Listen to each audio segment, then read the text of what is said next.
All right, we're live. How's it going tonight, guys? It's going pretty well. How about you, Zach? Doing good. Just kind of a nice chill night with my daughter, wife, my mom's visiting, so it's good. Yeah, I'll tell you what I'm getting ready for in a minute. I'm doing some old man stuff I shouldn't, or some young guy stuff that I shouldn't be doing as an old man, but Schweisberger check it in. Oh, wow, we got a lot of people checking in. But first, we got an ad to get to. Party Crashers RC is back. I actually just went to one of their parking lot events last Sunday. He's advertising now an RC charity event Sunday, September 8th at Hennepin Technical College in Brooklyn Park, starting at noon. 100% of the money collected will go to two charities. The charities are We Got Your Six, supporting first responders, police, firefighters, EMS, military, etc., and Coco's Heart Rescue, that takes in neglected animals, providing them with medical care and finding them homes. Those charities will be having a car show, food trucks, and pet adoptions going on.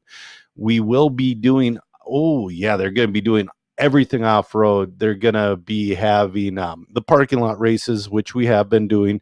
They're going to be having a drift event, bashing, monster truck deal, a crawler course, anything you can think of.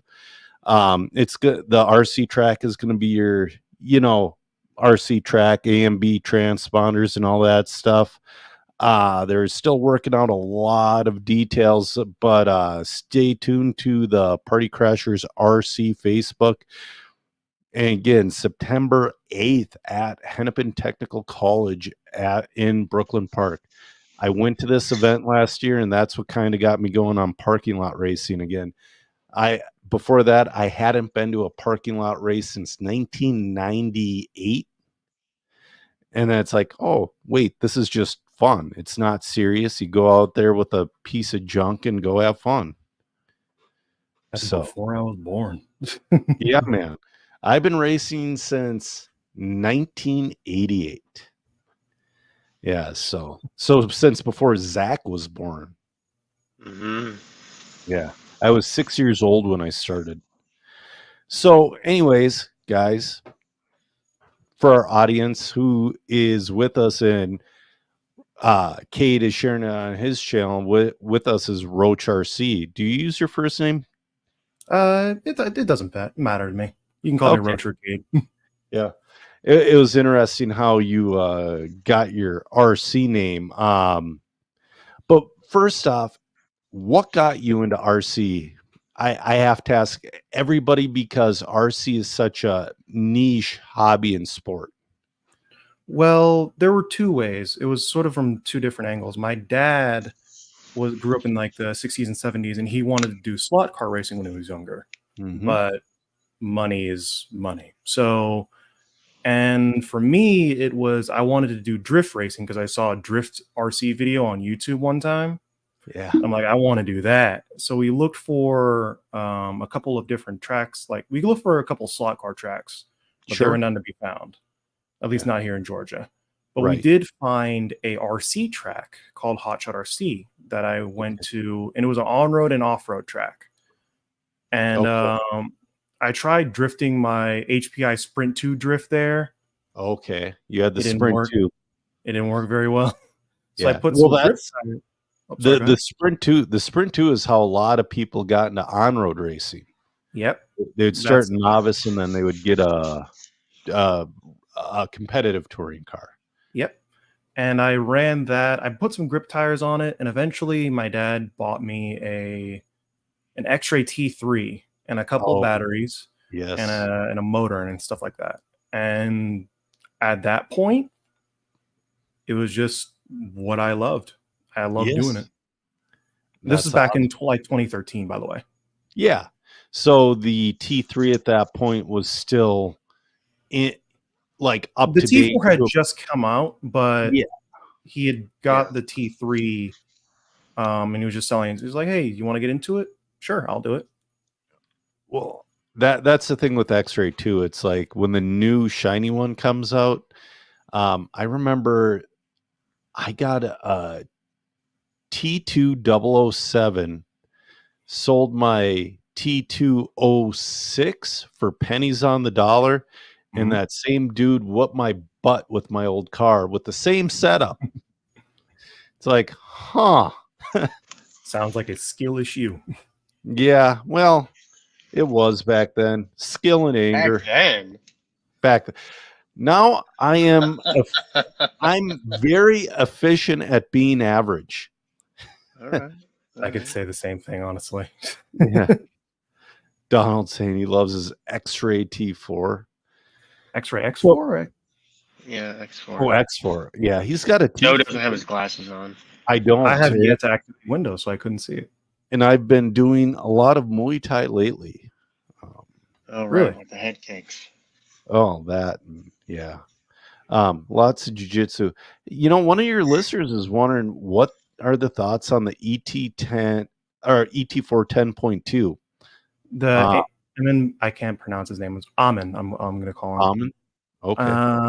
What are your thoughts on the Techno ET410? It's probably the best mini truggy you can buy, honestly. It is. I've had every mini truggy because I wanted that. That class was huge in Minnesota for a couple of years, but I was the guy always using the kits, like the velocity kits, and they were faster, but they were so inconsistent compared to the Techno that the Techno was the easy button in mini truggy. You could honestly say that Techno in general is the easy button.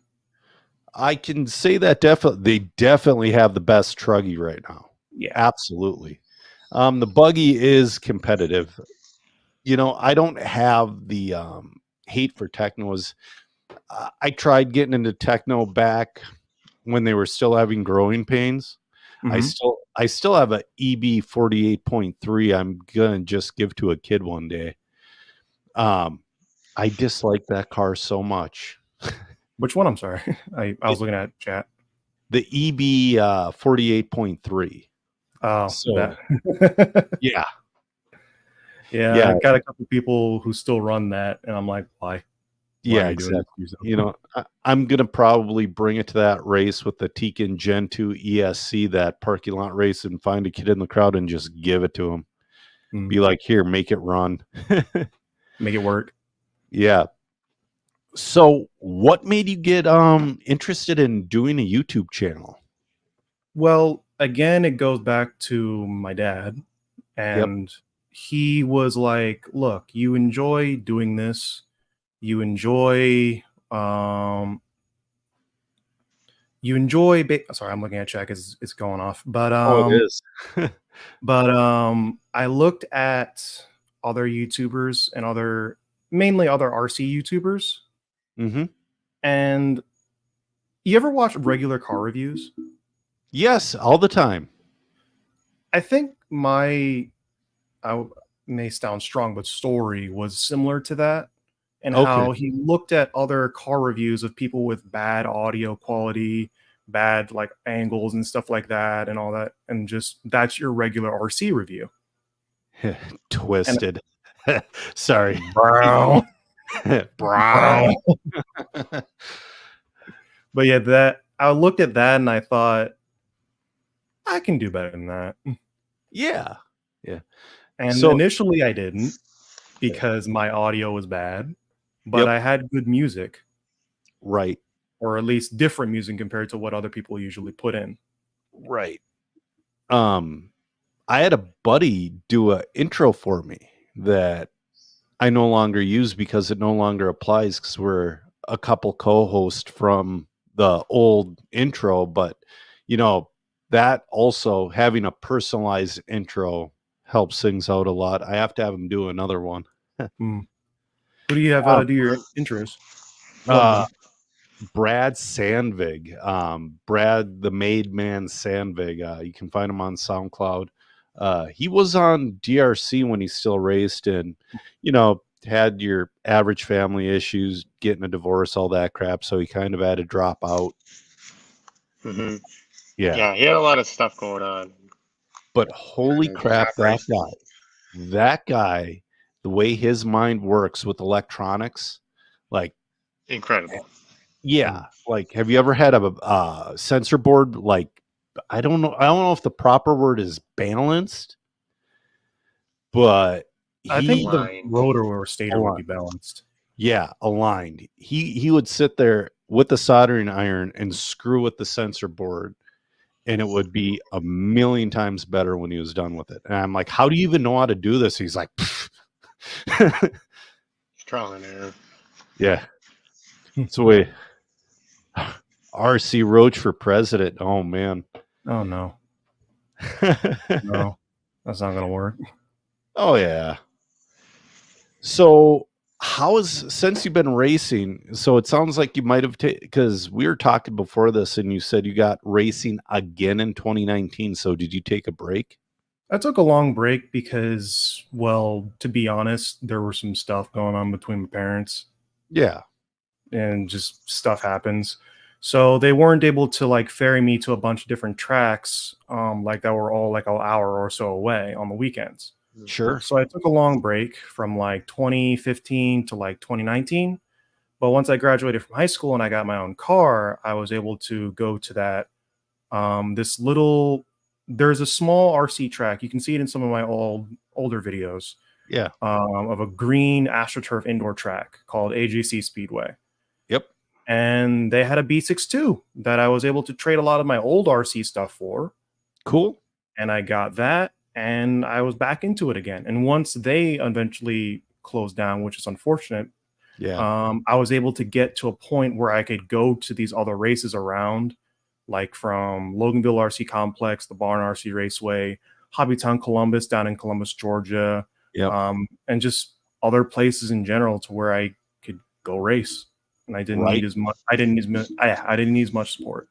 So, on average, like my average club race day, I'm driving between an hour and 4 hours. Mm-hmm. And Zach, you're doing 2 hours to run on road, right? Yeah, it's about 2.5. Yeah. So that's part of it is just having to rack the miles up on the car. I mean, I bought my truck brand new in 2022 and I have 51,000 miles on it already. So that's about, you said 55,000 miles? That's what, 51. like 51, so like 25,000 miles a year? Yeah, and I barely drive for work. It's a 20-mile round trip for work. Damn. It's all from racing. Well, for me, I drive an old Odyssey van, so I don't care about putting miles on it. Yeah, well, that's the thing. I used to drive an old Crown Vic police car. That's why I'm like, when you said regular car reviews, the first one I saw was on the Crown Vic. Oh yeah. The first one I saw was on the Super Impreza WRX. Okay. Yeah, the Crown Vic one was great though. He's like, for the guy who open carries at his niece's baptism.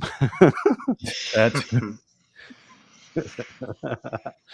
I love a regular car review. So do I. So, I mean, I watch it every Monday. I do. I haven't watched a little bit, but I know he still makes good stuff. Yeah. Well, I'm up early Mondays because Monday, Wednesday, Friday, I have 6 a.m. jiu-jitsu, and I don't have time to watch anything when I'm up except for basically regular car reviews. Now I've started watching your videos. And I have a question for you about some of your videos. Because I didn't hear about you until, like, I started hearing about you when the history of this, history of that, came out, which is awesome. But what got you interested in the history of it? Because, to be honest, younger guys really don't, they're not into that because it's not making them faster. They just want to, it's like I see these kids at the track and they're good kids, but it's like, and you're not a kid, but you know what I mean? I used to be. Yeah. Now I have a beard and a mustache. But what are you, curiosity, are you 22, 23? 24. 24, yeah. So I'm 42, so. Joe's going deaf. I am. And he doesn't pay attention. Yeah, I pay attention. I'm just head's going a million mile an hour. Anyway, so But yeah, for me, the reason why I started doing history videos was because one of my goals as a kid was to become a history teacher. Okay. So I was like, I could research things very well, even if it's buried under like decades of spamware and stuff like that. Yep. So I figured, why not apply that to RC? And lots of people seem to really enjoy it. So why not give it a shot? And to this day, it's still one of the most viewed videos on my channel. Yeah. I mean, I've watched a couple of the. You have a history of Team Lowe's one, right? History of Team Losi. I have a Team Associated one, but it's a little bit inaccurate. It's hard. The Team Associated one's hard. I didn't learn about a lot of the history of Team Associated until I started racing A scale on road back in like 2004, 2005. And then these guys, older gentlemen, come racing with these like 2004, 2005. The cars were fairly, they were the genesis of what the A scale on road cars are now.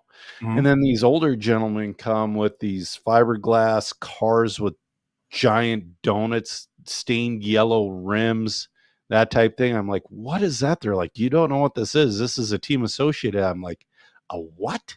Because in my head, Team Associated started at the RC10. You know, it didn't start with slot cars and then the RC1, RC100, or, you know, and then so on and so forth. Yeah. So, but yeah, it was like, it was pretty difficult initially to find a lot of the history about Team Associated, at least like most of the stuff that didn't pertain to them being great. Yeah. Because the main place I looked for Team Associated history initially was on their own website.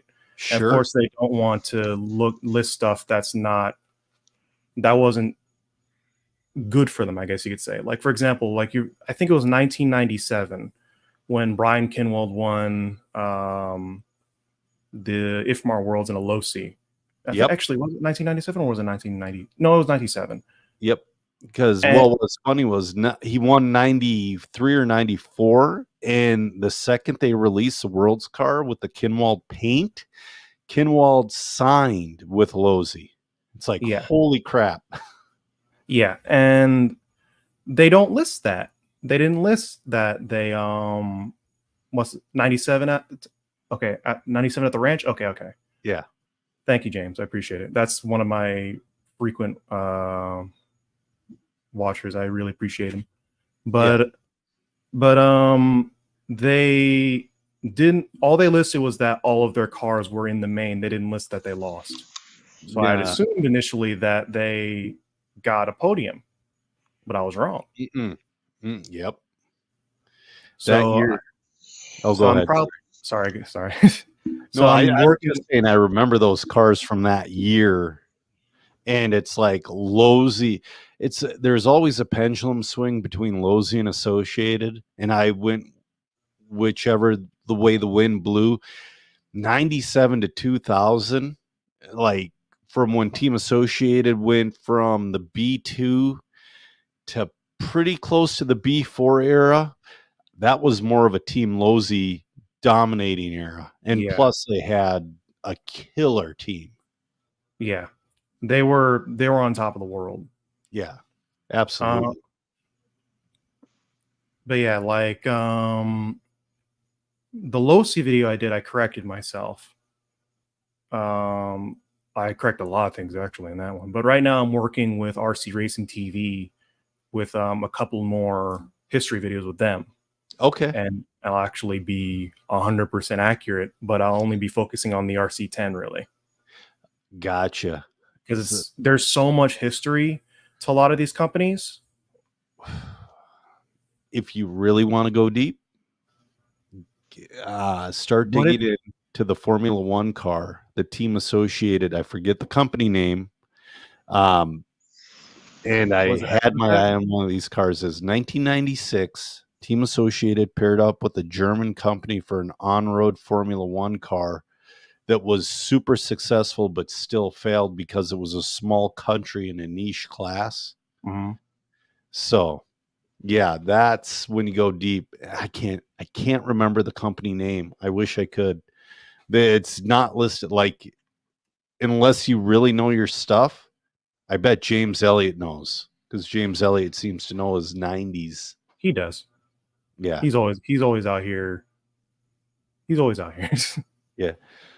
So what I was gonna say, so I notice you have a ton of, like, we have a big range of listeners as well, from age groups and all that stuff. It's like, do you have like super young dudes to like super old dudes like me listening constantly? And Yeah, it's mostly like if you look at my actual analytics, it's yeah, mostly people from like 20. It's a large group. It's from like yeah, 20 to 50.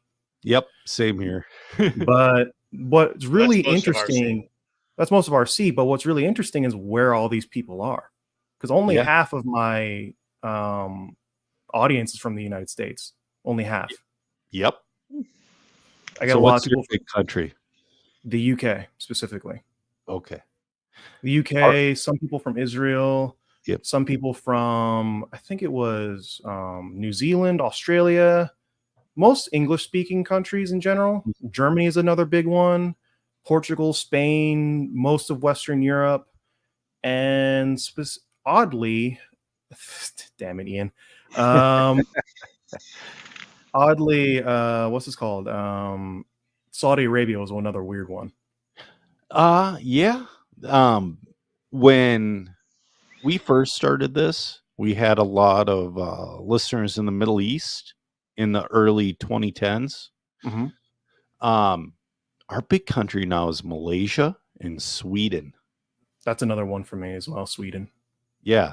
Sweden and Finland. But yeah. honestly, the Finland's entirely Max Mort. Yep. Finland is Max Morton, JQ when he's around Finland. Yeah. Speaking of Max Mort, so what got you I mean, I know Keenan loves every piece of RC content that ever hits the internet. He watches everything. What got you and Keenan talking, and you're now seem to be a rotating co-host on the No Name RC podcast? Well, initially started on an what's it called? Masters of Dirt 2022. Yep. And that's where I met him for the first time. And that's where he gave me a lot of advice on like being very confident, being more open, and I guess just confident in terms of content creation. Even if you don't feel confident doing content creation. Right. Which, to be honest, I'm still kind of faking it. Dude, I've been doing this for years and years. I'm faking it every time. Show up and do your best, and eventually you get comfortable being uncomfortable. That is exactly what I do. And that's why I write. Well, going back to, I'll explain that in a bit, but going back to Keenan, he basically asked me, hey, look, you like RC, you have a nice speaking voice. Would you like to be on the podcast from time to time? I'm like, yes, I would. Yeah, and you and Max go into science mode together, and Keenan's head's about to explode. Yeah. Well, the thing is, Max knows a lot more than me. I'm just really interested in it. Max is another level. Yeah. He puts his brain to something on the engineering side of RC, and it's tough to shut that off. Zach does that often as well. He doesn't go quite as far in depth, but I like it. It's, for me, it's like people go, hey, what'd you do to make your car work? I put in softer shock oil. What does that do? Makes the rear end softer, gives it more grip. How? Weight distribution. I can't go much deeper. But now, if you were to ask Max or Zach that question, they would give you a 20-minute answer. Yeah. And to be honest, when he does, I liked his videos on it, especially on his own channel, because he made it actually make sense. Yes. Right. James loves his DRC lipo warmer. Oh, well, we got something to talk about in a couple minutes here.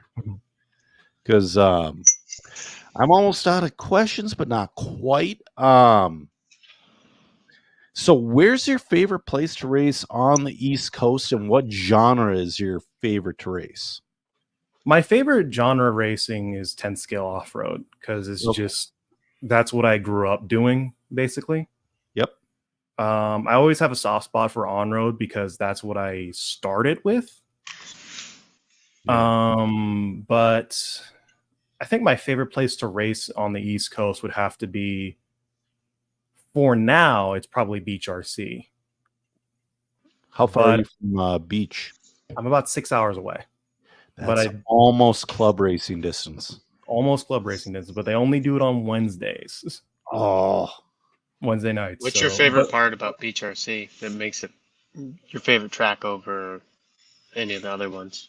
Well, for me, it's two things. One, when I get there, or I can get there by flying pretty easily because I live pretty close to the Atlanta airport, and it's like an hour flight to Myrtle Beach.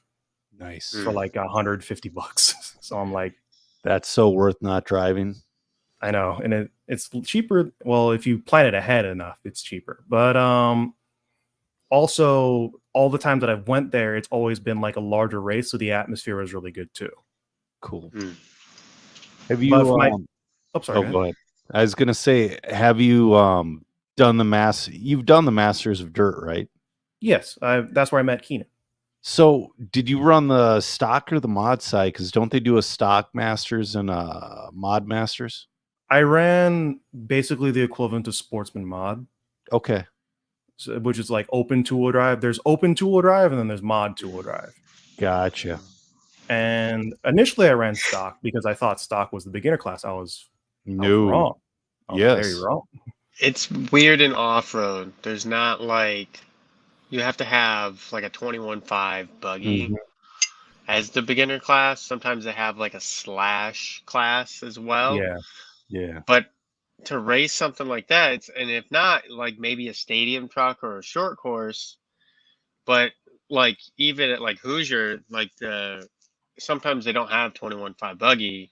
It's just two-wheel drive buggy, and you get thrown in with the wolves. And that's how you learn real quick. Yeah.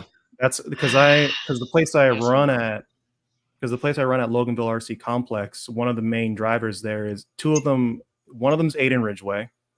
He's a really fast driver. He got, I think, 4th at Silver State and Intermediate. Okay.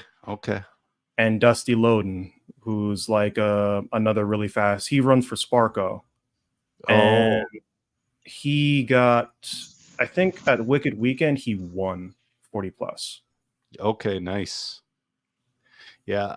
I've been to Silver State twice, but I've watched very little of the A scale because I'm always on the 5th scale side.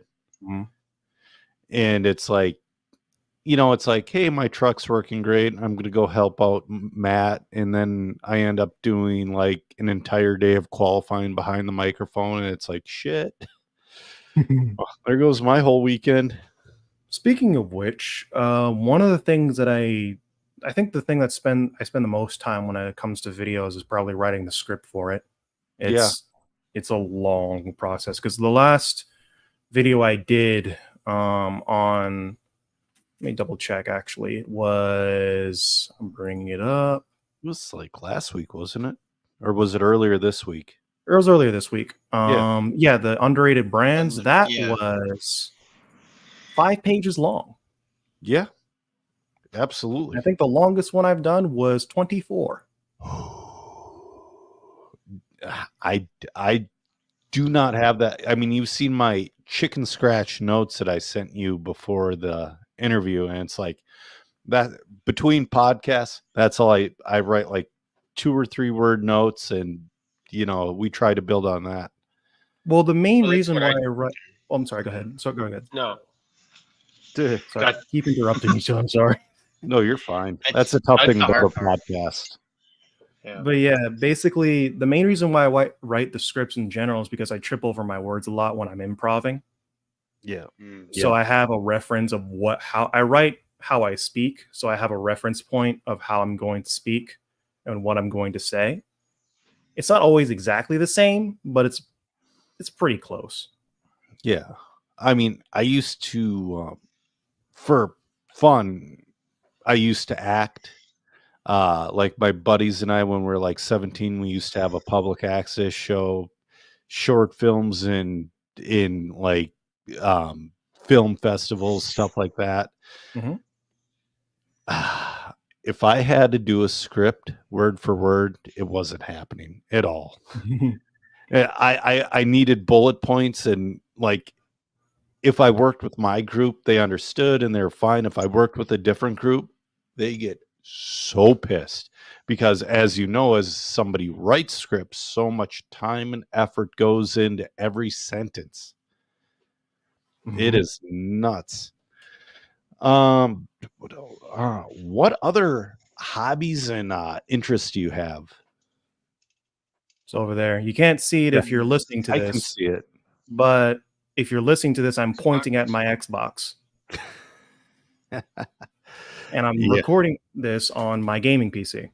Nice. Yeah. But yeah, for me though, I've kind of gotten out of gaming as much. Mm-hmm. Mostly because AAA gaming has consistently disappointed me since like 2017. Okay. It's bad. It's bad. I got into iRacing for a while, but when you get an A license, let's say for paved oval, the races become less and less frequent, and they become longer and longer, and more of a time suck to where you just can't do it. So I play on a PS5, just like UFC, Grand Theft Auto, stuff like that. But like Zach and I, we both do jiu-jitsu. Mm-hmm. I'm picking up. You said you picked up Muay Thai. I used to do Muay Thai when I was a kid.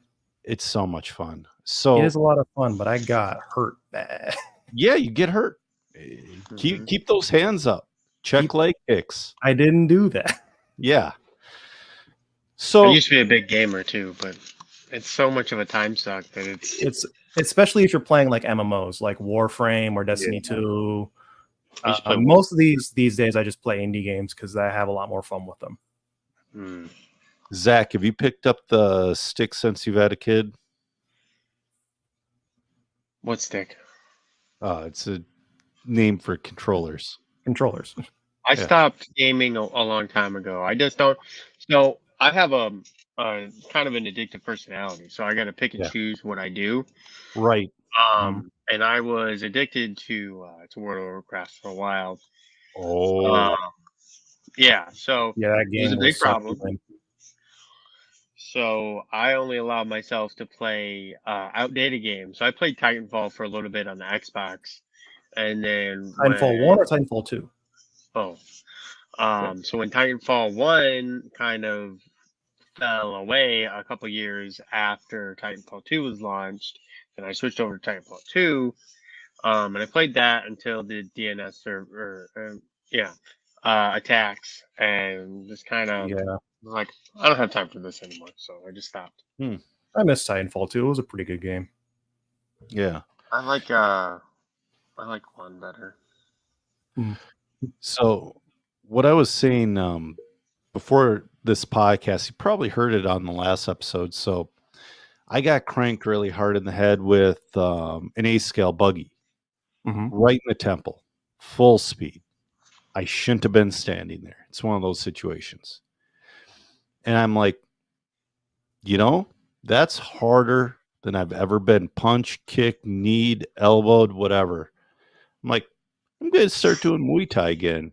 And so now I'm planning on going to one of the biggest Muay Thai tournaments next June. I'm trying to do like light middleweight, maybe. As you can see right now, I'm chunky. Because I work out. I go to the jiu-jitsu and Muay Thai are in the same gym, but they also have a weight set. I'm there 6 days a week. You can't outwork a bad diet. Maybe when you're younger like you two, but you get older, you can't outwork a bad diet. But I got to get back down to that 160, 165 zone to compete. How tall are you, if you don't mind me asking? Before jiu-jitsu, 6 feet tall, but my back is so compressed now, about 5'10". shrinks an inch every episode.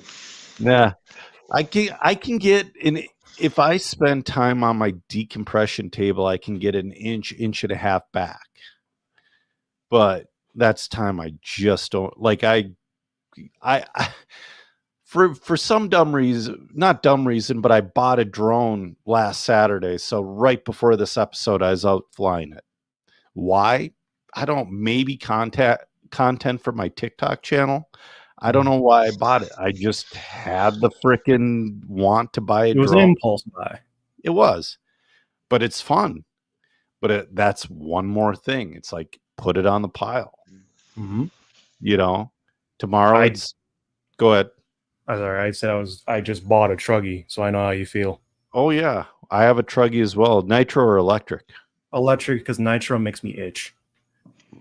Actually itch or just? Yes. Okay, that makes sense. In all seriousness, though, I did have an allergic reaction to nitro when I was at North Georgia Shootout at one point. Like I broke out like on the left side of my face. It's something to do with the oil in it, because I have a buddy with the same thing, and he's also allergic to almost every single traction compound there is. Luckily, I'm not allergic to traction, at least most traction compounds. Yeah. But liquid wrench is some nasty stuff. It's you don't mess with that. I'm so happy that the tracks around us have gotten smart and they've gone either TDK or SXT, and they only allow the one sauce. Yeah, that's what most places should do. Actually, no, all places should do. Yeah. Well, it's not guessing too, because if you go to like a track and it's open sauce, then you have to either buy sauce or use some very caustic chemical. Yeah. And it's it sucks. Just like, well, it's not just like, but it's kind of like spec tire. And some of the sauces, if you mix them, will ruin a set of tires. Like on road, you can't mix the sauces for the tires. It'll just throw the tire away. You can ruin the groove. You can ruin the carpet as well. Yeah. Mm-hmm. You guys, any of you ever experienced Paragon Wintergreen? Mm-hmm. That's what we started with. Yeah. Ooh. I think I have some of that somewhere. I have a can on my RC desk that every once in a while. Yep, black label with the center hole, not the offset. I have a couple of traction compounds in like my bin that I use to move, but that's about it. I think I have something from like Trinity from 2010. Yeah, no, this Paragon's from I don't know when the last time they made it was, but the first time I ever went on-road racing was in the mid-90s, and it was in this dying shopping mall. We walked into the wrong end of the shopping mall, but we knew we were in the correct place because of the smell of wintergreen. We literally followed the smell to the track. So we used to do. Yeah. Also, to answer your question, Ian, yes, I have tried VRC Pro as an option. Lots of people don't like it for some reason. I love it. I don't like it. I mean, I like it. Don't get me wrong, I like it, but it's not one-to-one. Don't expect that. No. And that's one of the reasons I don't like. It's not even. If it's a little closer, I'd maybe like it a little more. The Nitro on-road's kind of close, but yeah, it's fun. It's definitely for me. It's mostly about the perspective, just getting the perspective of like lining up junks and stuff like that for off-road. Yep, and that's the main reason why I use it. Right. So one more question before we get into news and notes. So what is your overall, I'm sure it's constantly moving, but what are your goals in RC? My goals in RC, well, in terms of racing, it's just to have fun. Yeah. That's about it. Right. To improve as a driver, to work on my cars and stuff like that, to see those results going, that's my idea of fun. Right. But for YouTube, well, it's more tangible or more, I guess, sounds clinical, but numbers based. Yes. I'm hoping to get to 10K before my birthday in 2025. Nice. Yeah, absolutely. I mean, that's an obtainable goal. Because it kind of seems like once you get to that like first 1,000, then 5,000 comes quicker than the first 1,000. Then you get from 5,000 to 10,000 even faster, and it kind of snowballs. It's an exponential type of growth, definitely. Right. Right. And again, this YouTube channel hasn't grown and every once in a while you get lucky with something. Like I got lucky with a video on my TikTok channel and it grew massively. Like I went from having 1,000 followers to close to 6,000. Yep. It From all one it takes video. is one video. Yeah. And For as a me, that dummy, one video was the team associated video. right. Your video took time and effort and care and a lot of research. My video was 10 seconds of BS with a crappy song behind it. Speaking of sound, that's actually another thing about my videos that I'm pretty proud of is my music choice. Yeah. I kind of get a Marquez Brownlee vibe in the beginning of it. Marcus Brownlee? Yeah. He does the yeah, he does. I'm saying like the music and then how your voice like kind of comes like you do like 10 seconds of that. I don't know how to describe the music. Is it like there's jazz? I usually do jazz. Yeah. Sometimes I do lo-fi or house music. The last one I did was house. Yep. Lo-fi is another one that I do a lot. Right. But mainly it's acid jazz. Yeah, and that's what Marquez Brownlee does that a little bit too, and he does a little bit of an intro with a lot of cool stuff, and then he starts talking and then getting you into it and all that. That's what your videos remind me of a lot, like the music in the beginning, and except I can watch your videos all the way through, and that's a great thing. Yeah, well, you know. How many different ways can you slice up a Samsung Galaxy, you know, because Marquez does all the technology stuff. Yeah. I actually never really watched his videos. I guess that's just one of those things is like you both come up with the same thing, but yeah. Yeah. Nick is saying odd time signature jazz for the win. Yeah. So up on my screen on this side, I've been looking over at it. I'm looking at the new IFMAR Worlds list, or the complete, I should say, because it's in 2.5 weeks it starts. Mm-hmm. Ephra, man, they got some serious heavy hitters. I can't. They're going to be hard. You want to bring it up real quick? Yeah, I should. Sorry. I don't forget about it as often anymore. I need to get this should be a job for my son. I cannot share this. Oh, here we go. I should make Joe 3 produce this. He's 12. He gets so bored. Get him on to RC. He won't have enough money to get into trouble. Oh, he's in RC. I got him a fifth scale. See, I can barely read it on this screen. Can you? I can. I can make it bigger. Let's see what we're looking at here. We got some heavy hitters. Yeah, I mean, out of Italy, you got Ungaro, Bertone, Barufalo. Right there, there's three people who can instantly win it right there. Yeah. France, you got Savoia. Yeah, I mean, there's a shot, but yeah. But I was looking down at the Kilich brothers one of them was on fire at the Euros, and I think it was it Borak? Yeah, it was Borak. Yeah, it was Borak, but then he broke in the semis. It's like he had it like he broke early, but he was leading early, and I have a prediction already. We're gonna see a S-Works or a Team Associated win. I don't think we're gonna see we're not gonna see a C Hub car win in Spain for the Worlds. Probably not. I doubt it. I don't think so. They're just. I mean, I could see them doing well. Yeah. Mayfield, But ever since he's joined Techno, that car has gotten with Mayfield and Wiggins and Van Dalen working on that car. They've gotten it a billion times better. Yeah.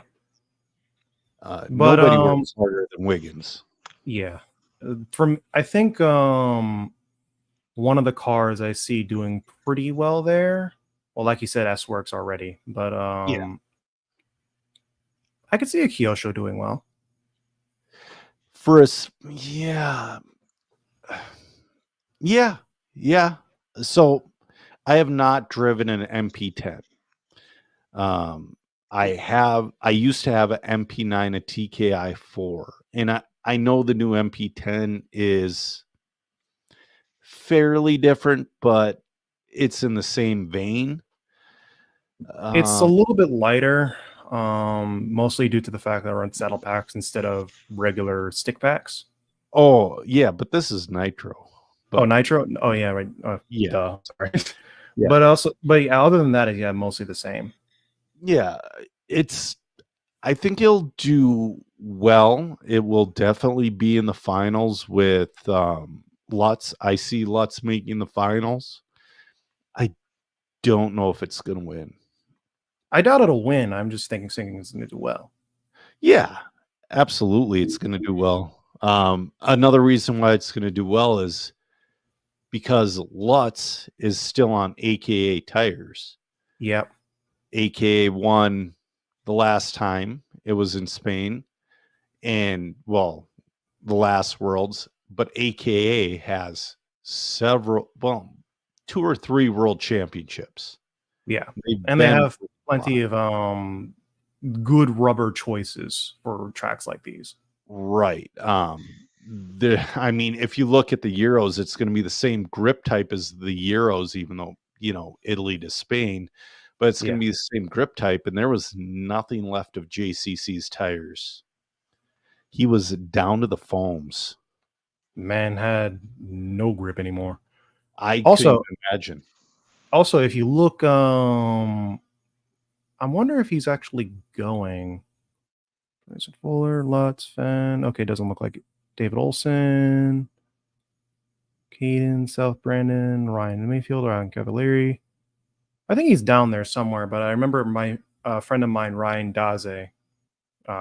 He's going. He's going? Yep. Mm-hmm. He's number 127 on the list. Oh, there he is. What's he running? He's running X-Ray. Okay. Is it which X-Ray, is another car? Which is another car I think will do well because it's a pillowball car. Yeah. Yeah. Well, nobody has Quelo and winning though. True. It's mostly it's not necessarily we're in a point with 8th scale. It's not really down to the car. It's more down to the driver. But it's also to Quelo. He's not focused. He's not focused on 8th scale. He's focused on our run. I know. I mean, he could absolutely win. He's won can't say pulled him out of his rear end, but he's done, he's come from behind, underdog, that type of thing, and won world championships before. But yeah. Nick is saying his 10 scale mini truggy has pillow balls. What mini truggy would have? Is that a PR? Would that be a PR? Or would it be an X-ray? X-ray's got. I was looking at the X-ray mini truggy. One does. Yeah.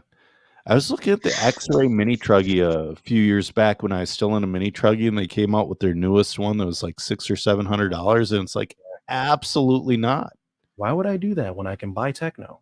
Yeah. Oh, he's got the duh. Yeah, he said that earlier. I'm sorry. Yeah. Yeah, I would definitely get because there were a couple guys when mini truggy was getting big. There were a couple guys trying to use that against quality drivers. Yeah, trying to use that against a Techno, and they just couldn't keep up.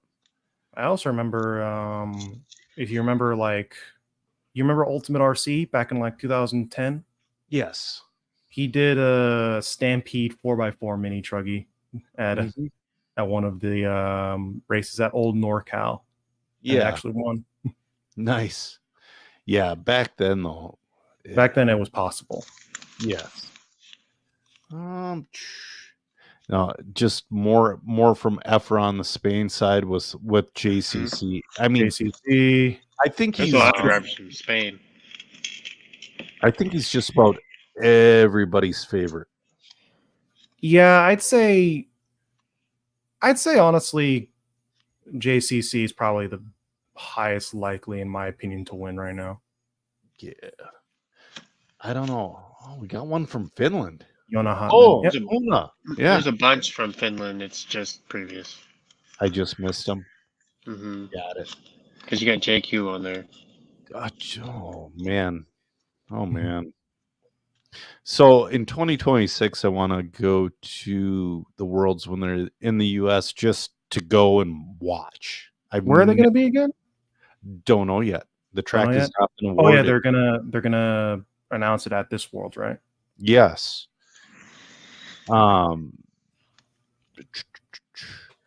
Yeah, they're gonna announce it this Worlds, and I'm gonna plan a trip just to go, maybe make some content. But I've never been to an IFMAR Worlds before. Been to plenty of nationals, plenty of big races, but I've never been to a Worlds. Yeah, I'll let you know how it goes. Yeah, Zach's going. Zach's, you're going? Not to the ACL. I know what you mean. Worlds. You qualify for the on-road Worlds. Mm-hmm. So Zach is going to be super consistent.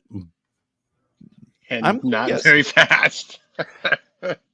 I'm guessing you're going to make semis. I don't think they do it like that for electric. Do you think it's a Letterman? What I thought so. Okay. It could be. Yeah, absolutely. Well, then I can see you making the B, which is way better than what I would do. Oh, yeah. Dude, there's going to be world champions in the B. Well, you're thinking about them being world champions and just not another guy. No, that's what I did. I made it to level the B game at the Nationals one time. Yeah. Yeah. Well, that's different. It is different. I mean, yeah. No. It'll be all right. He's running 99% consistency right now. Yeah, you'll be fine. You'll be fine. Yeah, I'm not. No, I'm just. My goal is not to be last, but I'll let you guys know how it is after. I don't know. I've never been to one. Whenever it is, yeah. No, welcome to the shit show. How it feels. It seems extremely exciting, but it seems like, well, Zach, you're very well prepared. You know the lists of what's legal and what's not. But I could see a guy making the Worlds and being like, cool, all pumped up, and just brings his car, and they're like, your ESC's illegal, your body's illegal, your motor, your battery, and then you're just screwed because you've been running that the whole time. Most of the people that are coming, what's going on? I don't think they're practicing without tire warmers, and I don't think they're practicing to sauce the way the world sauces. Okay.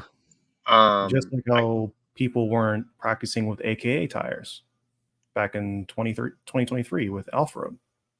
Right? Yeah, but that was slightly different because they didn't have the exact surface to race on. True. The tire is going to perform very similarly on a high grip track, even though they're prepped differently, to what it should on the Worlds track. Yeah. And where is the Worlds taking place? I believe it was Bakersfield, California. Bakersfield, California. I was thinking, for some reason, I was thinking Malaysia. I don't know why. I don't want to be going to Malaysia. I want to. I want to travel. I want to travel to race. It's just money. Yeah. Because I got a couple people. Because I got a couple people asking me, "Hey, why don't you come to Australia or UK to race?" I'm like, "It's $1,000 to race." Yeah. Dude, it's way more than that to race just in the U.S. Like I'm just going to California from Kentucky, and the flight is I'm going to be about $700. The hotel was 900. That doesn't include the entry fee of like $800 or something, and then I had to have make sure my Roar membership was valid. I think Your Roar membership better be valid. Yeah, no, I know. Especially. Well, yeah, no, it is, but also like, come on. And just all these other things to go into it. That's not including any sauce or tires, or I don't even know what's going on with that. Because food, parts, dude. Right now, I'm going through. So for me to go to the track, right, including gas, for a set of tires, a rear belt, tire sauce, gas, and there was something else I can't remember now. It's $150 every day I go to the track. Yeah, That's if I don't break anything. Yeah, well, I mean, you've been doing very well. You shouldn't. Luke is saying you need to go up to New Jersey and get some turf. Dude, AstroTurf is one of my favorites. I haven't run an AstroTurf, but I would like to. I've run on carpet. I'd like to run on AstroTurf again. And Ian's actually one of the guys who told me to come to the UK to race. He's flexing that he doesn't spend as much money in racing there because he has public transport. Yeah. I mean, that must be nice. Well, so, sorry. I can't say, wow. Okay. I'm announcing at Rick's Hobby Farm. That's all I can say. Anyway. Well, Ian, in the U.S., a lot of the tracks aren't subsidized. Actually, I can't name one track subsidized by the government. And additionally, things, I mean, that would be like me going to the same state if I lived in the UK, true, roughly. And that includes tires. Like I go through a set of tires. I go through a belt. The tire sauce is $35 a can. I get 2 or 3 race days out of that. And we're talking different levels here. I'm talking like to be the very best I can be versus like just going clubbing. It's a different type of thing. So, are you getting notifications, or is that me? Yeah, I thought I shut that browser off, and I did not. Sorry. I thought I was getting tracks here aren't subsidized. They're usually. That's why I was looking around, like, where is that coming from? Oh.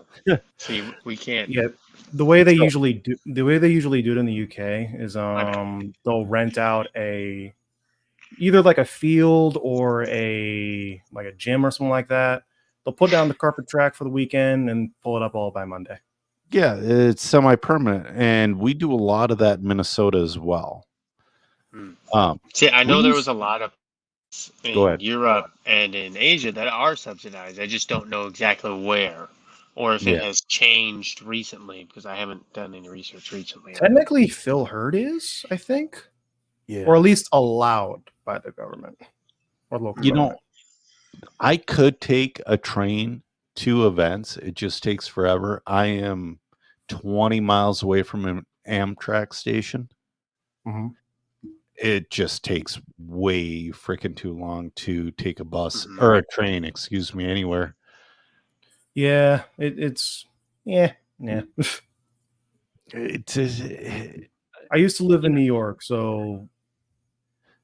Yeah. Well, I'm saying across the country. Oh, cross country, yeah, that's not happening. No. It takes from like South Bend to Chicago, which is like 2.5 hours by car. It'll take like 8 hours by train. Yeah. 911, what is the address? Oh, sorry. Sorry, you called 911. Sorry. What is he watching? What are you doing? I was trying to pull up a TikTok video and this weird thing just pulled up. I want to show somebody weird thing. No, it's kidnapped woman pretends to talk to her child. Is that the new category? Or are we going away from step parents? No, hold on. Was the logo yellow? Oh, geez. See, this is what I hate about TikTok is because things automatically pull up. And I got to figure out how to mute this because I cannot use this music on YouTube. I'm going to figure this out. You guys keep talking. But I was going to pull up me running fifth scale on Astro, but that's not a big deal. But fifth scale and A scale, somebody has brought up A scale on AstroTurf, and it is. That's a thing, and again in the UK. Oh, it was becoming a thing here, and then in Minnesota, in the Northwest and Midwest, and the track closed. So I know they're doing the Turf Nationals in New Jersey, I think it was, or Connecticut. Okay. Yeah. I always wanted to go to that, but I'm not sure if they're doing it again. Yeah. But I will be going to Class Champions in January. Yeah. Oh, cool. I'll see you there. That's kind of my home track.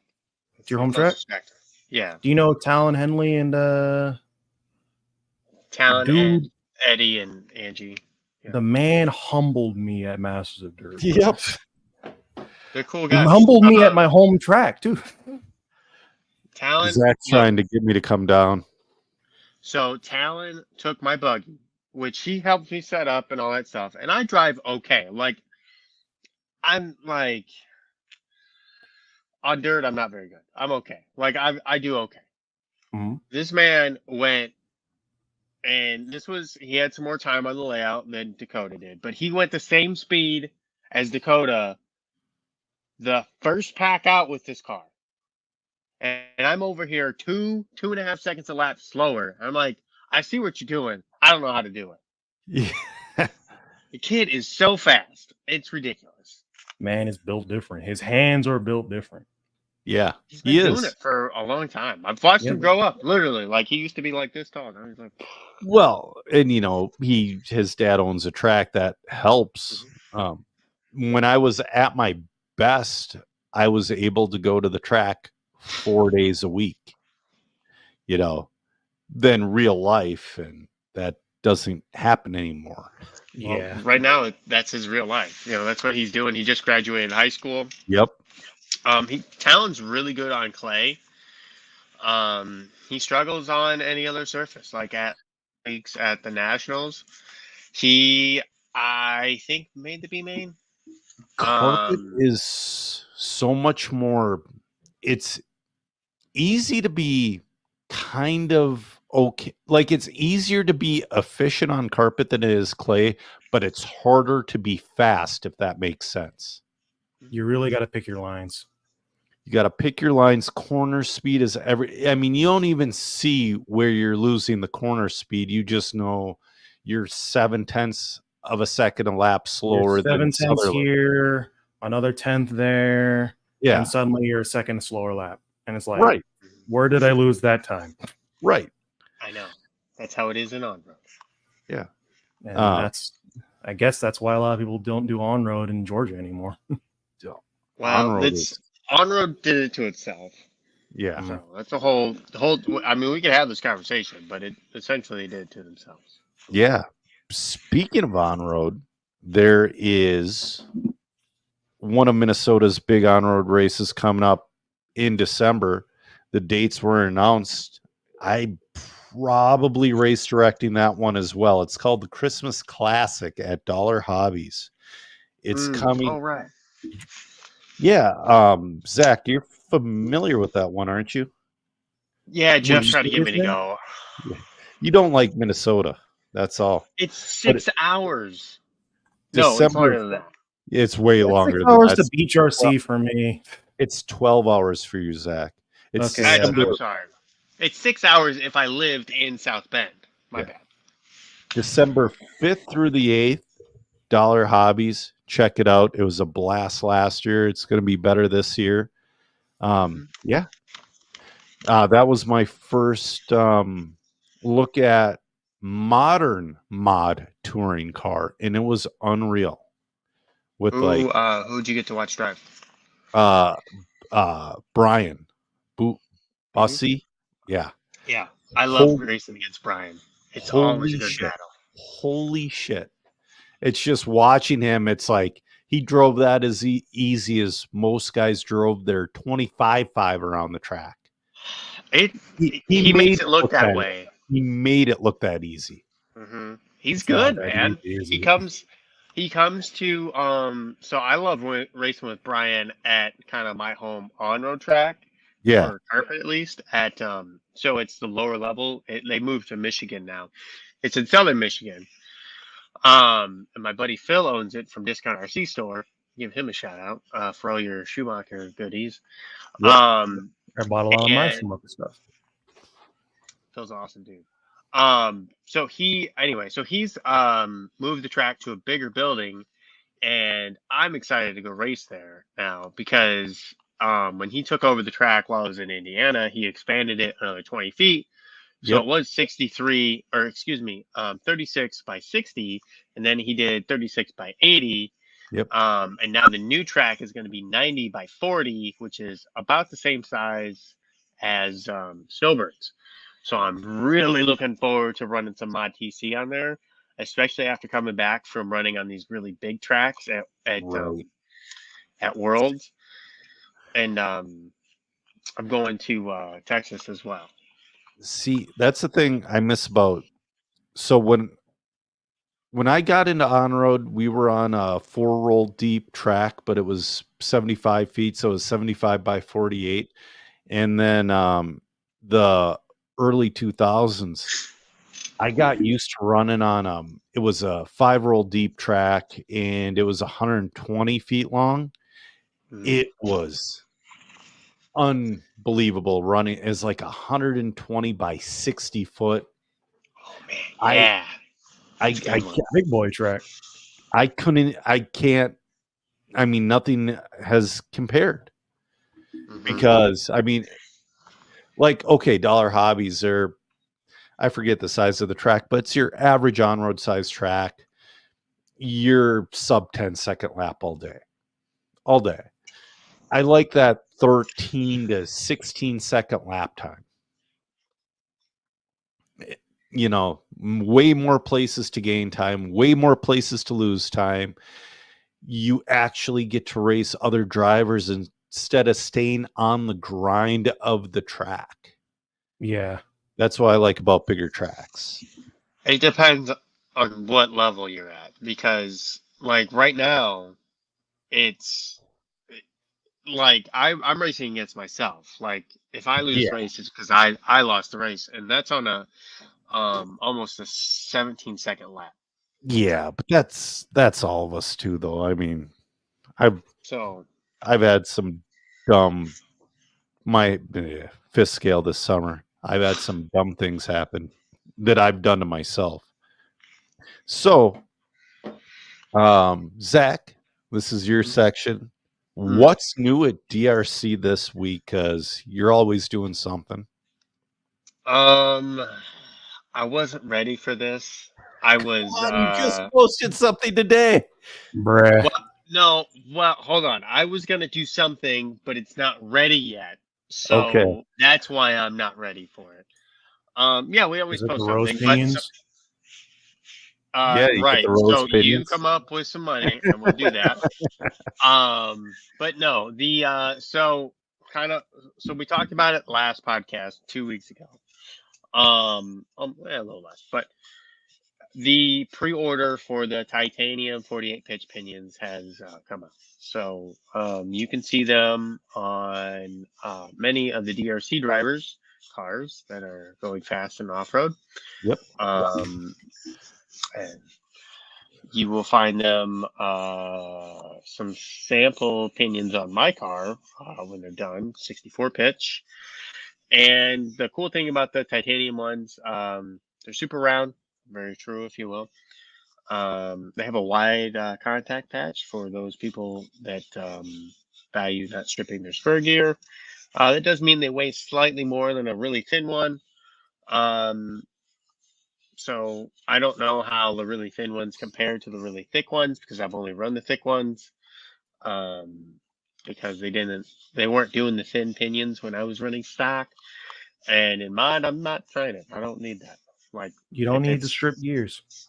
If it's 0.2 of a gram heavier, if it's a gram heavier, whatever, it's going on there, and I want the biggest contact patch I can get. It also transfers heat very well, so you don't have to worry about your gears wearing down. And they don't get damaged when you run into rocks and stuff. They just kind of bounce off because they're super awesome. Right. Nice. So, yeah. Some stuff happened since the last time we were on, which is, man, Thomas Tran, 4.5 years, team manager of, well, not just probably, I mean, TLR, but then all of a sudden it's Proline, all of a sudden it's AKA, then it's Trinity, and he's wearing all these hats. It's like, I wonder what really got to a point where it was like, I'm doing too much right now. I want this to be fun again. Right. And that's what it kind of sounds like. He's going to work part-time with Horizon. He says he's onto a new adventure with his family. Yeah, I hope things go well for him. I met him for the first time at Silver State this year. Nicest freaking guy in the world. He has the first interview he did on the Extra Lap RC podcast. The second one was good, but the first one, he ripped. It was one of the best podcast interviews I've ever heard him. I mean, he dropped the C word, I believe. It was good. So who do you think will replace him, or how many people do you think will have to replace him? I think it will be 3 or 4 people. Yeah. And I think they'll get paid a smaller salary, or maybe no salary. Maybe they'll just get paid travel or whatever. Like a lot of Team Associated's regional team managers, they get 100%, but they have to stick within a budget, and maybe they'll get flown out to a race or two. I could see Horizon maybe doing that. They need to figure out the tire deal. Proline and AKA cannot coexist under the same umbrella for much longer. Yeah, it's getting pretty, forgive the word, cannibalistic. But you're right. Well, and then you got J Concepts taking up the majority of the market in the U.S. for off-road. Well, right. And then they're fighting for, small peanuts at that point. Right. But under one roof you have, I've said it a million times, but I can see Proline going as like the basher side, especially if AKA wins another world championships.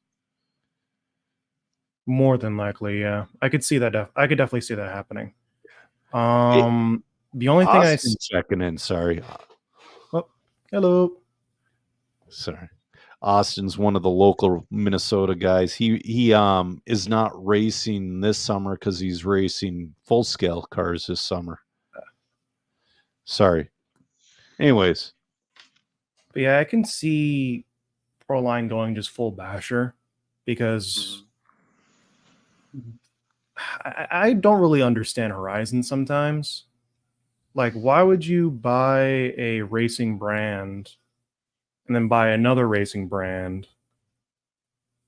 and make them compete against each other under your own roof? It's like the GM effect.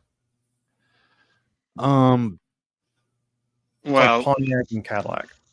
If they wanted, so Horizon has the money, and if they needed something that Proline had, it's easier to just buy it than to develop it. That is true. Here's a question. Zach, I know you were in racing when Habaco was still around, but Roach, were you still in racing when Habaco was still around? Was Habaco the one who came up with Axial, or is that Tower Hobbies? Yes. No, it was Habaco, and they had Durango, and they had a few others. I remember I came into the scene right as they got bought out. Right. So they were trying to stay alive. Both of them were trying to stay alive as long as possible and survive. And whoever went bankrupt, Horizon was almost as bad a shape as Habaco was at that time. Both of them had the nose of their airplanes pointed to the ground, and they were hitting full throttle. It was who blinked first, and it was Habaco. And then Horizon was able to buy, the important brands, pennies on the dollar. Obviously, Durango was going to go away anyways, but a bunch of other stuff went away. I mean, arguably, Durango is just Arma now. Yeah, absolutely. I could see that. Yeah, definitely. Because the new or new TLR TLR2 Typhon is just the Durango. It is, yeah. Maybe made with a little bit less expensive parts. Yeah. I did run one for a little bit and it was pretty good. Yeah, I wanted to, you have a video about that. I want to watch it. I haven't gotten to that one yet. But so Horizon survived, and all of a sudden it almost seems like they're getting cocky. They're sponsoring Sprint Cup teams, which is insanely expensive. I mean, yeah, your ad budget, you get a write-off some of it, but you're still eating a lot of it. And they do come out with cool stuff, like they came out with that oval car. They come up with a lot of cool basher stuff. But the racer side, they're tripping over their own feet constantly. Huge stagnation. They don't understand what they're doing. Well, right. It's the reason why it goes back to, like I said, with gaming.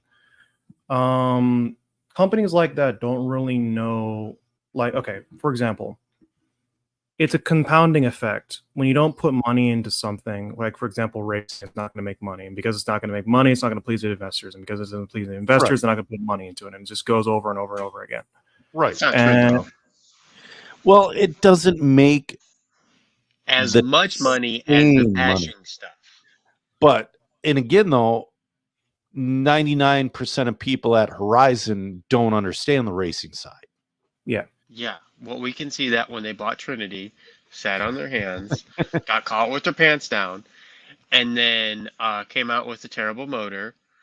Right. That you can't give them away right now. Yeah. Basically, yeah, it's because, well, they just don't really care about the racing, really. Well, Horizon, and that's why I kind of wonder, why doesn't Horizon cut that limb off? Maybe sell TLR to, maybe make TLR like sell it to A-Main Hobbies, and then they can continue to grow. Not gonna like that shit. But dude, that name's worth so much money. It is, but in the racing world. But chop off the racing arm so the rest of the body can survive. But they're just sitting here tripping over themselves on the racing side. I see. Yeah. Well, so Nick, your comment about how you can kill whole shots. So what they're going to do if they go with one brand, so they'll probably take AKA, just for example. They will sell intellectual property from Proline to AKA. It gets to be a business expense as a write-off. They pay themselves essentially, but it gets to be a write-off on their taxes. And then it just becomes a rebranded AKA Whole Shots and whatever else tire or whatever compound Proline has. So yeah, it's a win-win for them to do something like that if they feel like it wouldn't destroy the brand value. But honestly, I don't feel like Proline has any value anymore. Like there's nowhere near what they used to be. Yeah, it's because it used to be. Because for me, from what I've seen in off-road, at least in 8 scale and 10 scale, the only tire that Proline really sells is the Whole Shot. That is. Aren't Aiden Horn and Nate Sutherland the only ones still really the only ones using Proline? Yes. Well, you have, I think Schimmel was. Okay. I don't know but everyone else, runs J Concepts or Hot Race or literally anything else other than Proline, even AKA. And even AKA, to be honest, even AKA isn't that big. The only person who runs it is Lutz, but right. It used to be a lot bigger. Yeah, every time I ran an AKA tire before I was on the JCon team, I never had a complaint. Well, I felt like they really started going downhill after, whatever the typo was called before the typo. Okay, was it the Scribble? Something. Yeah, it might have been the Scribble. But then they called it the typo. Like right in there, they just like fell off a cliff. Yep. Mm-hmm. So anyway, yeah, just interesting. I hope the best for Thomas Tran. Dude's an awesome guy. Couple more things. And we have one question from my former co-host Ryan Greening, but this scale seems to be growing, which it makes me ecstatic because I don't know. I love sinking ships, but I got into fifth scale a couple years ago and I just love it. It's one of my favorites. But there was a big race at they had an East Coast Nationals in New Hampshire last weekend that was pretty big. That might become my big race that I go to next year because I missed the sign up for the Chili Bowl. And I don't want to go to Vegas again. Believe it or not, you can go to Vegas too much. I already said in the last podcast, and or not in the last show in the comments, I don't care for oval. I don't. No, yeah, but this is fifth scale off road. Okay, but yeah, with the Chili Bowl, yeah, you guys just aren't old enough. It doesn't makes it's you know where it's kind of fun for like an hour. You know what's really fun for me is I'm also a race director and an announcer. It's so much fun announcing those races because there's so much action in a short period of time. So, yeah, but yeah. But I will say though, go ahead. I have said before in one of my videos for fifth scale, if you like fifth scale, you are a kind of person who thinks eighth scale is for pussies and you have too much money. Well, I run eighth scale as well. So you have too much money. No, I wish. No, it was a 40th birthday present for my wife a couple of years ago, and it's just like I started racing on the AstroTurf track, and that was wild. I'm like, oh my, I just love this. Nick is wondering, do you need a fifth scale to run a two-stroke? Losey had no, they're two-stroke. Losey had a two-stroke engine, a gasoline engine for the eighth scale a long time ago. I don't think you can find them anymore. They made them. That's a tough one. Yeah, but then there was one I was gonna go to, but like I was saying on the last episode, hit that major burnout. There's one 5 hours away from me that was pretty big. That was close to 150 entries in Wisconsin at Cheese City. My buddy Tony, who I have crazy battles with, that guy won the 40 plus class, so good on him.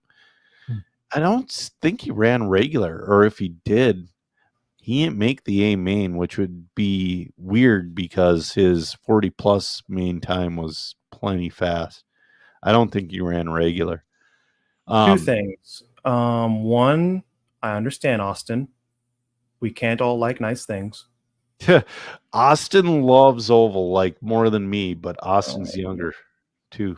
That's what he runs full scale is Hornets. He runs sport compact on the oval. Okay. Secondly, what classes are there? Because I'm very uninformed when it comes to fifth scale. Oh, for fifth scale, you have truck and buggy. Truck and buggy? Yep. You have it's a short course truck and you have buggy. So when you say buggy, do you mean like 5B Baja or like actual much larger 8th scale 4-wheel drive buggy? Yep. Team Losey made a 5B and they discontinued it a few years back, and a lot of people are making replacement parts for it because there is really no better fifth scale buggy for American tracks than the Losey. MCD is a European brand. They make them, and they make modern ones, but they're just not good on. Do you think Horizon will sue these manufacturers, or threaten to sue? Oh God! Like associated. Yeah. I haven't really been embarrassed to be sponsored by somebody until that happened. They sued. Was it? I forget it was a fan car that they made.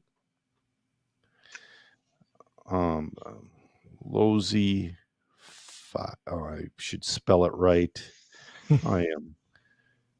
Because Lozy. I grew up on dirt oval when Gary, owner of Hobby Farm, gave me a car to run. I was immediately hooked on it.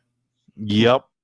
I don't know. I've run most of the classes, and oval just doesn't do it for me, man. I will also say most of my opinion when it comes to motorsport, I grew up watching Top Gear, so I'm a little bit skewed. I love Top Gear. Specifically. Wait, Top BBC Gear Top Gear or the USA version? UK, definitely. Okay, definitely. I'm just making sure because we might have to end this. There right is now no such thing as version. Top Gear USA. It was whatever they call it. They had Top Gear USA. They tried, but with they could have done so much better. So this is about Top Gear USA was Tennerfaust. That was it.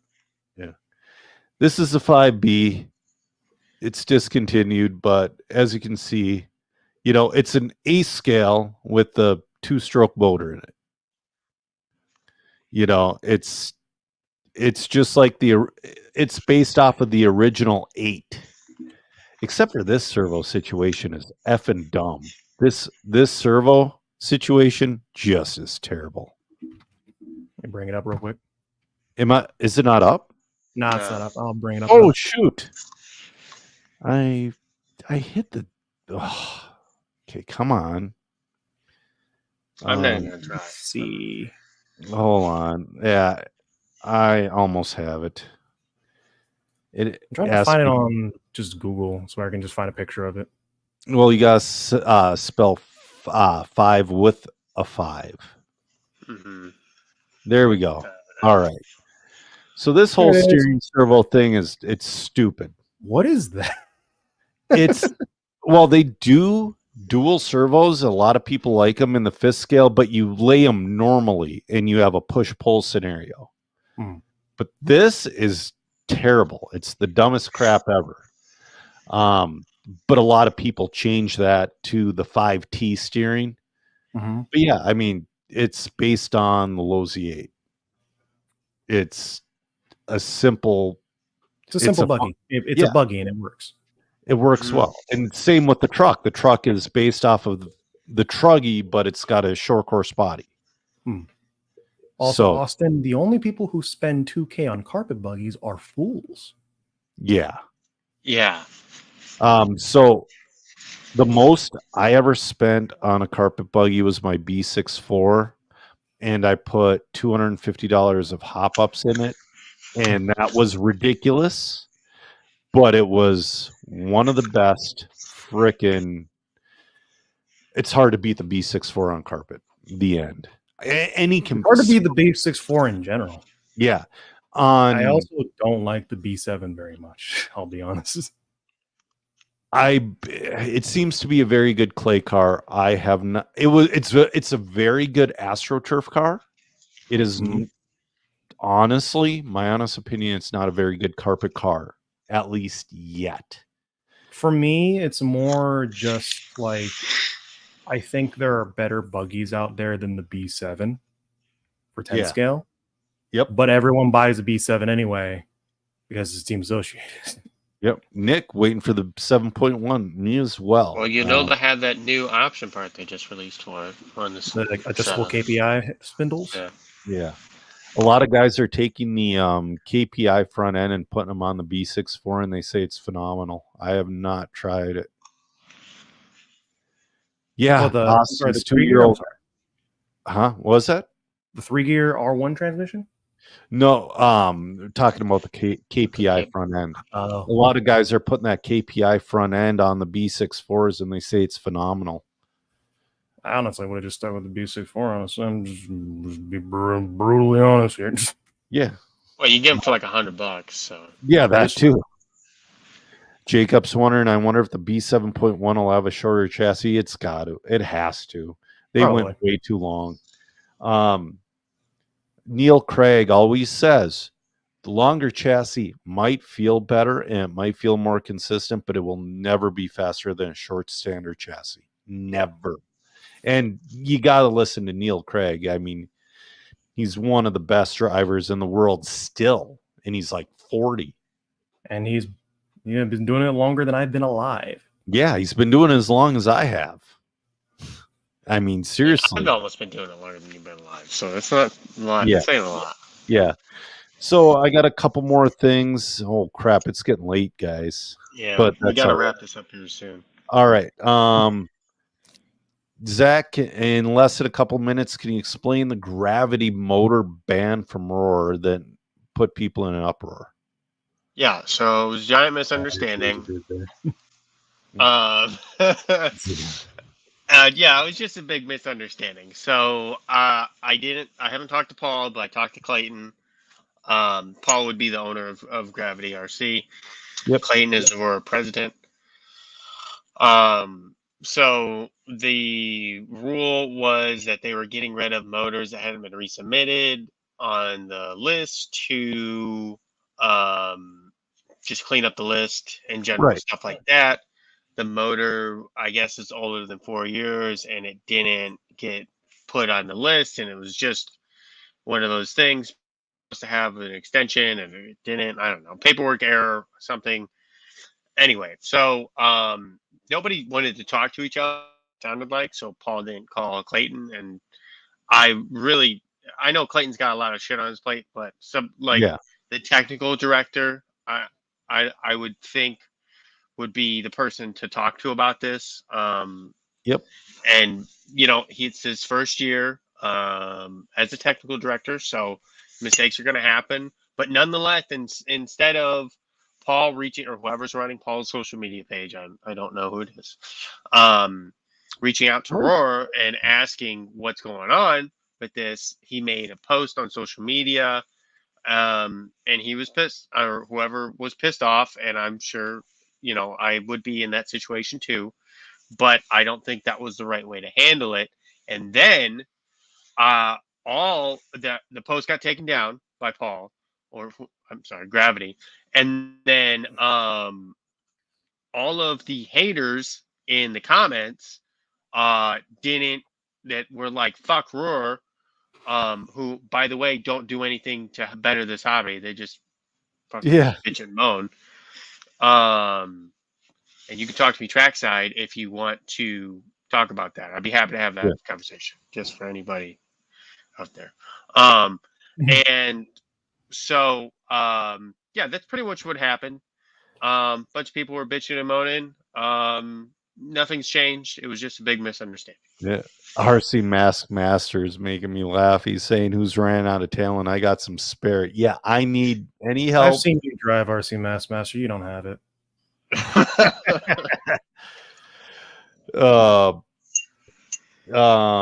Couple more for Zach. What's this possible new on-road class?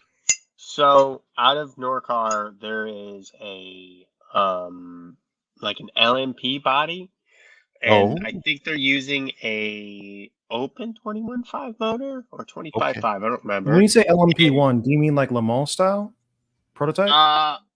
Yeah, I think so. So like the Josh Cyril body that he came out with a few years ago? I don't know. Hold on. But I'll send you guys a link or a picture. And J Concepts came out with one for an F1 conversion as well a long time ago that's been discontinued for years. But I don't see this thing yet. Bad at this stuff. I think you also no, it's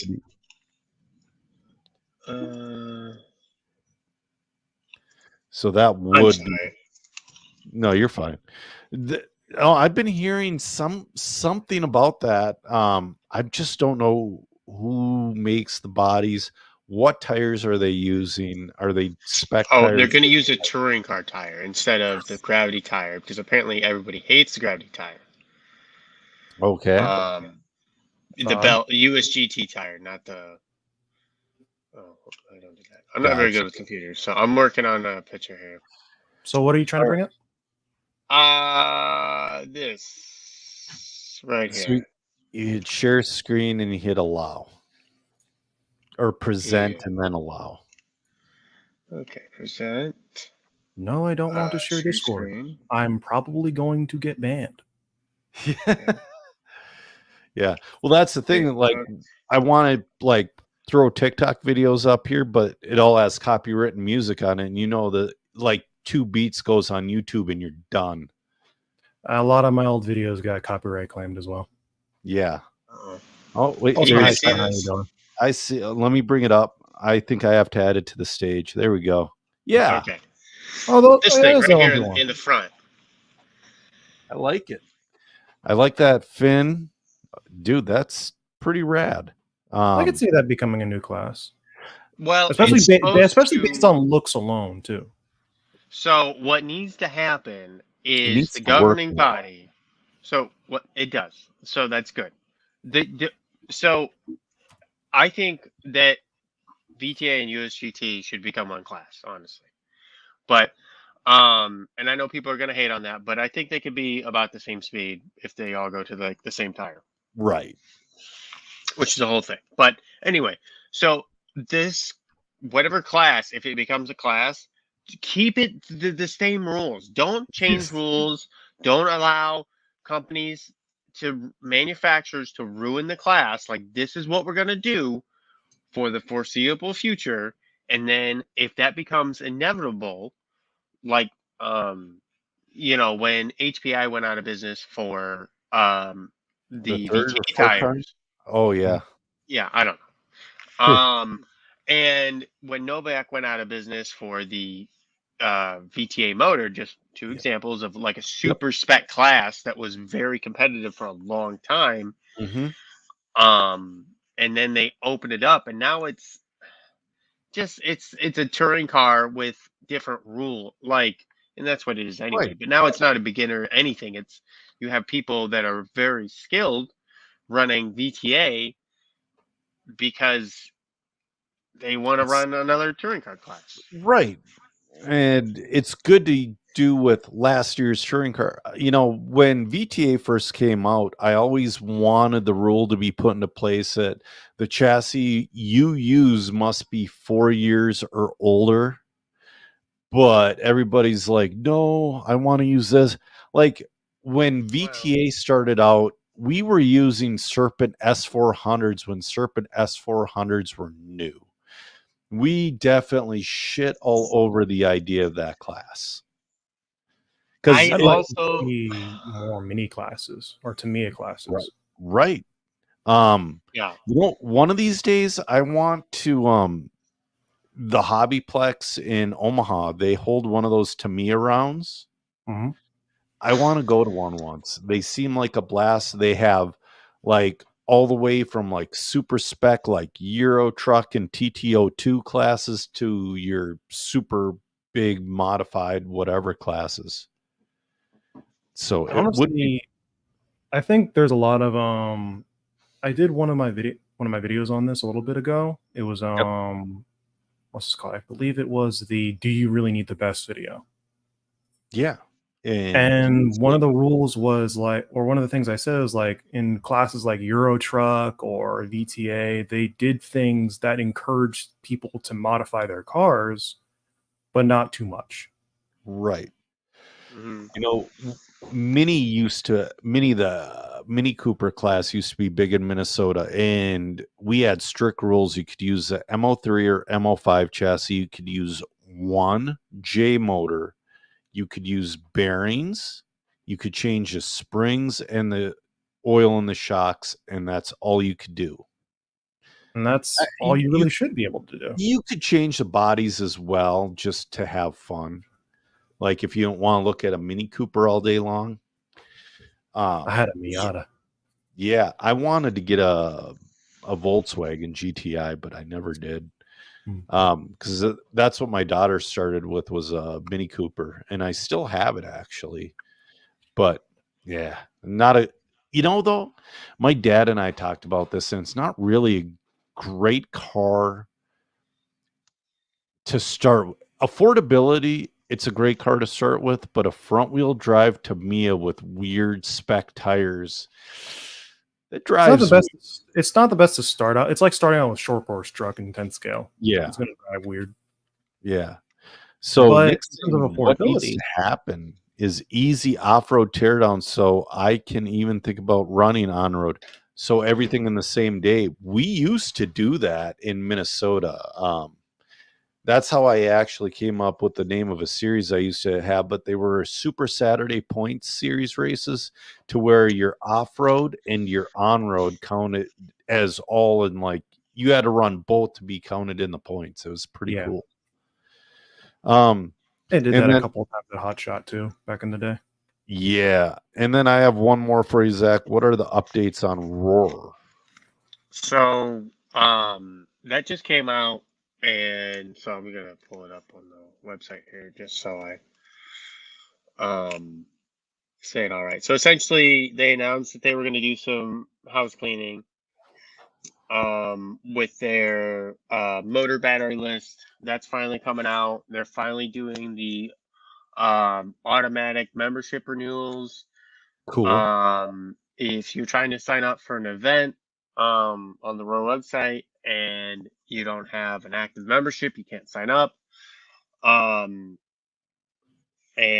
just kind of stuff like that. So a couple of new things coming out.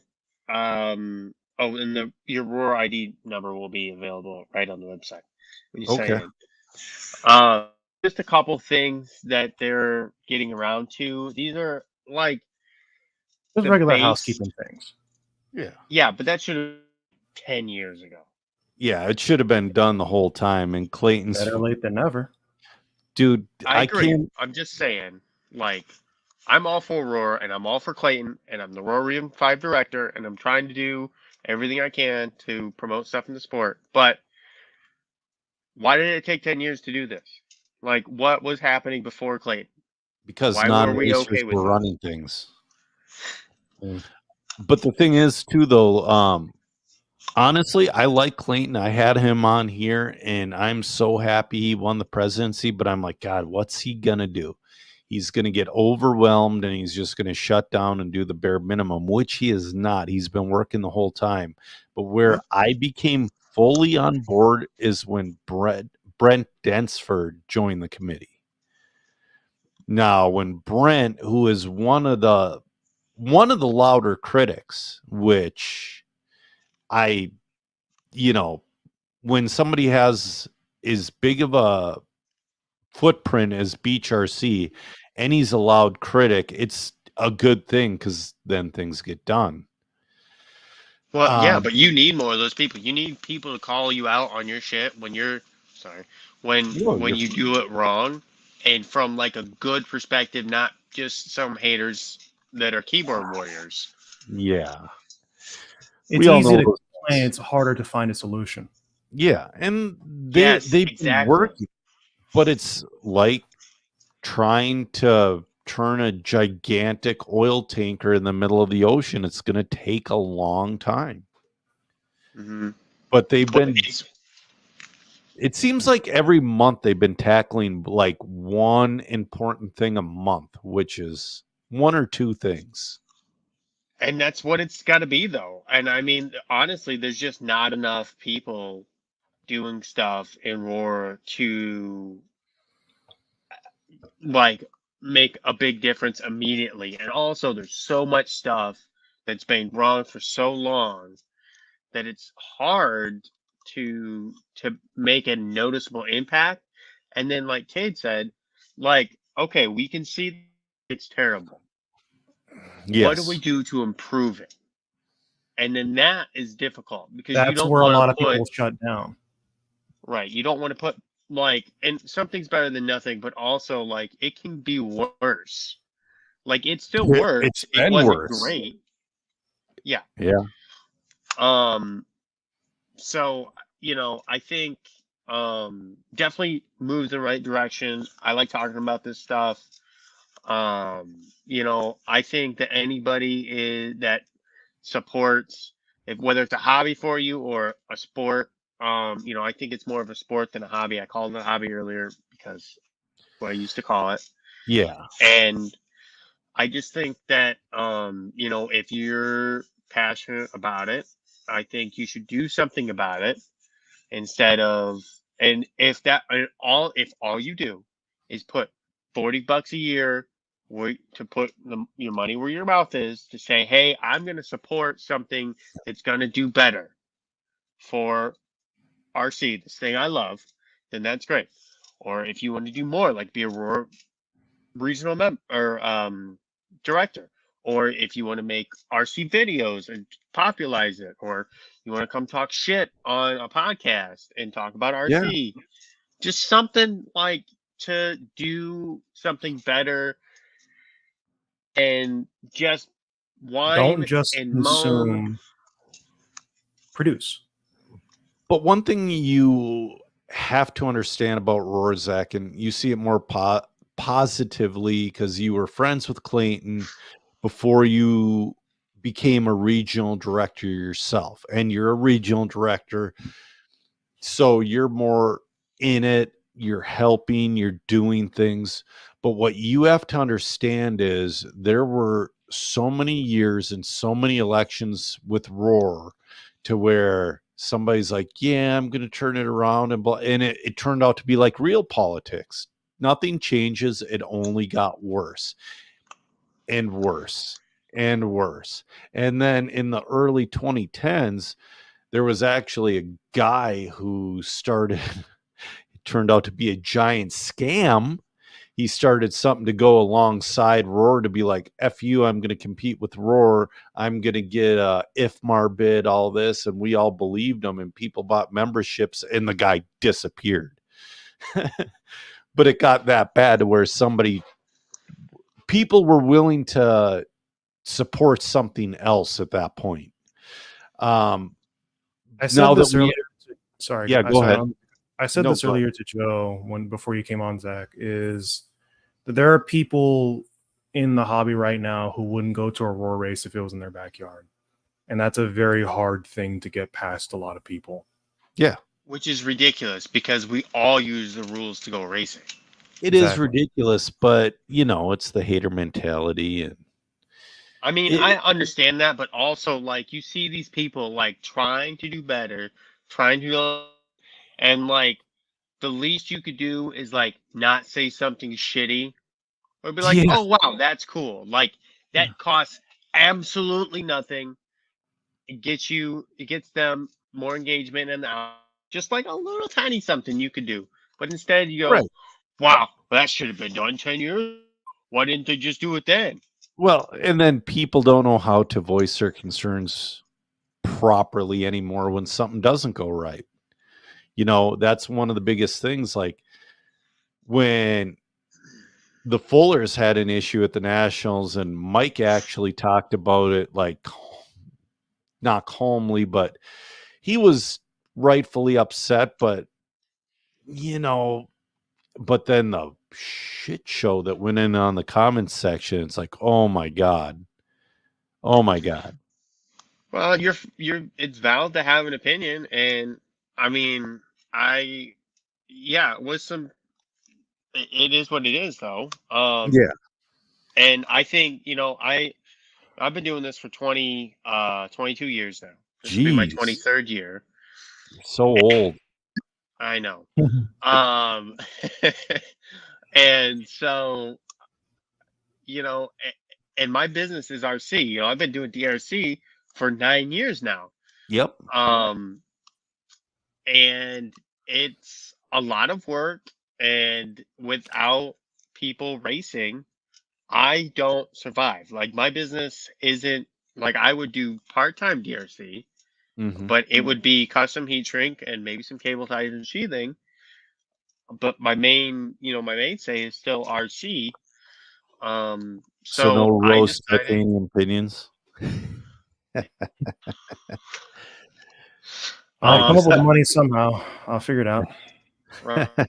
Sell those feet pictures. No. Don't listen. Listen. Do you know how much money I could make right now? Do it. It's just your feet. Who cares? I don't have to show my face. You could. So yeah, exactly. If you could do that with your feet, do it. In jiu-jitsu, I have fucked up feet. Yeah. That's one thing I get made fun of for, because all my buddies go, You have the most busted up white ass feet I've ever seen. It's like, so I guess I don't have a career. Me neither. Mine are bad. Yeah. Well, I mean, I'm sure you got plenty of map burn on yours as well and all that. So weird calluses. Yeah. Moving on from feet. Oh, right. Sorry. Somebody's a little feet.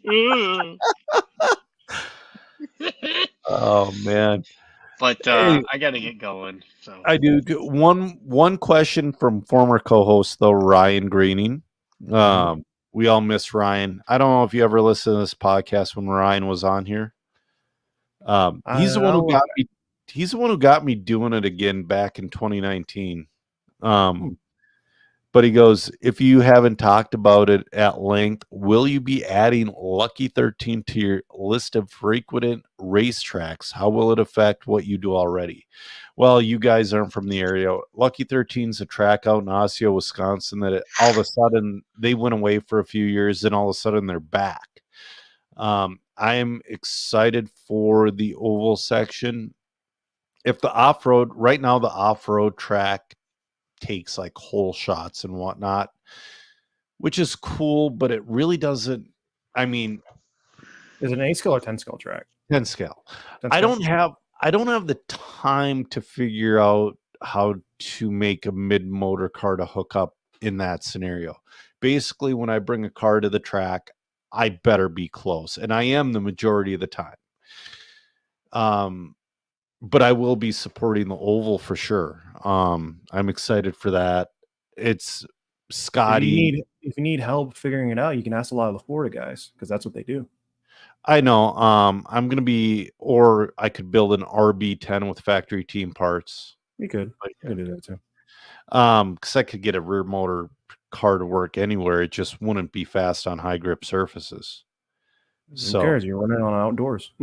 Yeah, it's indoor, but it's an indoor. But it's indoor, and the track looks like it would work well with the bar tire.